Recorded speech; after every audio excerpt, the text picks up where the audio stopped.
Tammy in Texas. Tammy, how are you feeling? I'm feeling wonderful, Peter. Thank you so much for what you do. I had a question. I was a caregiver to my father who passed away in 2004.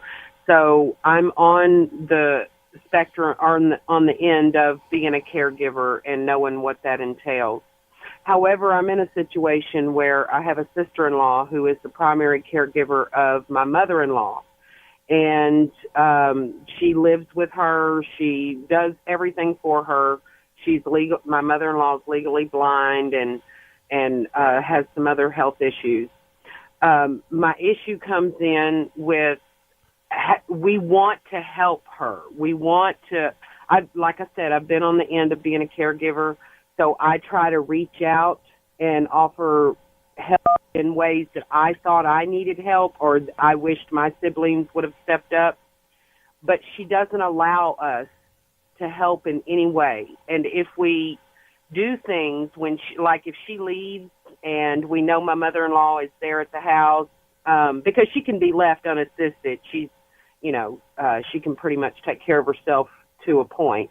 But if we go over to the house when my mother-in-law's alone and we do certain things, then my sister-in-law will just absolutely not be happy.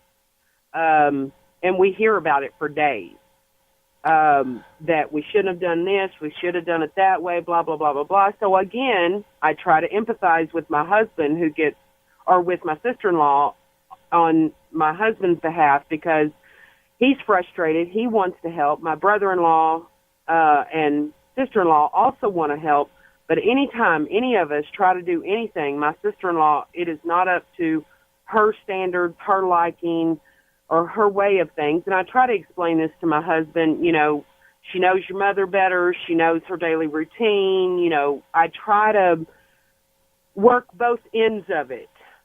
But let's back up a little bit. Then my sister-in-law ends up complaining that no one helps her. So I okay, don't know what to do. Let's back up just a hair. This is your sister-in-law's mother, correct? Yes. All right. Yes. What may be a better way of handling this is not try to help your mother-in-law, but try to help your sister. And maybe that's a better way to get to your sister's heart. Your sister-in-law's heart is to help her.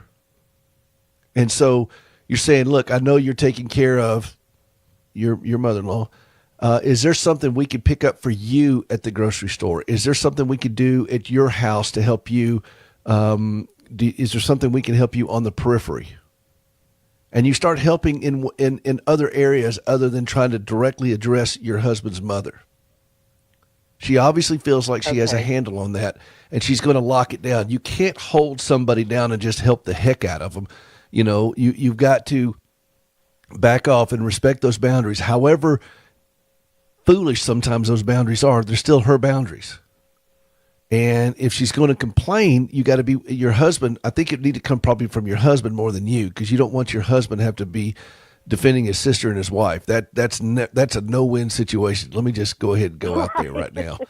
And but what you can do is let your husband talk to his own sister and say, look, we want to help you. We understand that you feel very passionate about this. So let us help on the periphery of things at your home with your life. What can we pick up for you at the grocery store? When's the last time you saw your Peter, doctor? As you're saying that, I think you've hit the nail on the head. I honestly, like I said, I've been on the caregiver end of it, so I think you hit the nail on the head with that, because I didn't approach it that way. I've kind of played the mediator in all of it, of trying to, like I said, because I've been on both ends of it, and I've tried to be the mediator instead of offering to help her.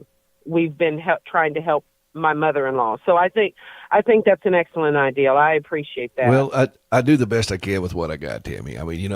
As your former governor used to say, Rick Perry, even a broke clock is right once a day. And I think that's hilarious that he said that, and he didn't quite understand what he was saying at the time. But that's funny. I don't care who you are. Y'all should all be laughing right now across the entire network. Everybody should be laughing because that's funny. But, I think that's what we did. We have to back up and think, okay, what does help look like? And obviously, she's got this thing locked up tight with your mother-in-law. Okay. But that doesn't mean that you guys can't still help in this other area. So try that and see, hey, look, you know what? Let's give it a shot. Give it a whirl and see if you can't just minister to her, do things that are thoughtful to her. So when she comes home after helping your mother-in-law, she sees things that are reflective of your heart. It takes you out of the equation of trying to force your help into a situation where she obviously is not really willing to accept it and will complain about it. That you said it perfect. You said it perfect. I mean, you truly, truly did. I did not expect your response. I did not expect it, did not see it coming, and I just have to once again say kudos, because offering to help her, minister to her, help her, versus trying to get in on my mother-in-law, because that's not what we're trying to do. I'm just trying to ease stress on her. So I'm going to hang up because you we do the best we can with what we got, Tammy. We're trying hard. That's our motto here. We try hard. Listen, I got to go to another call here, but thank you for calling, and thank you for listening, and God love you. And I'm glad you're laughing. I mean, that's a good sign. I like to see when callers leave laughing, we've done a good job here, okay? Yes, sir. Have a blessed day. All right, we'll see you.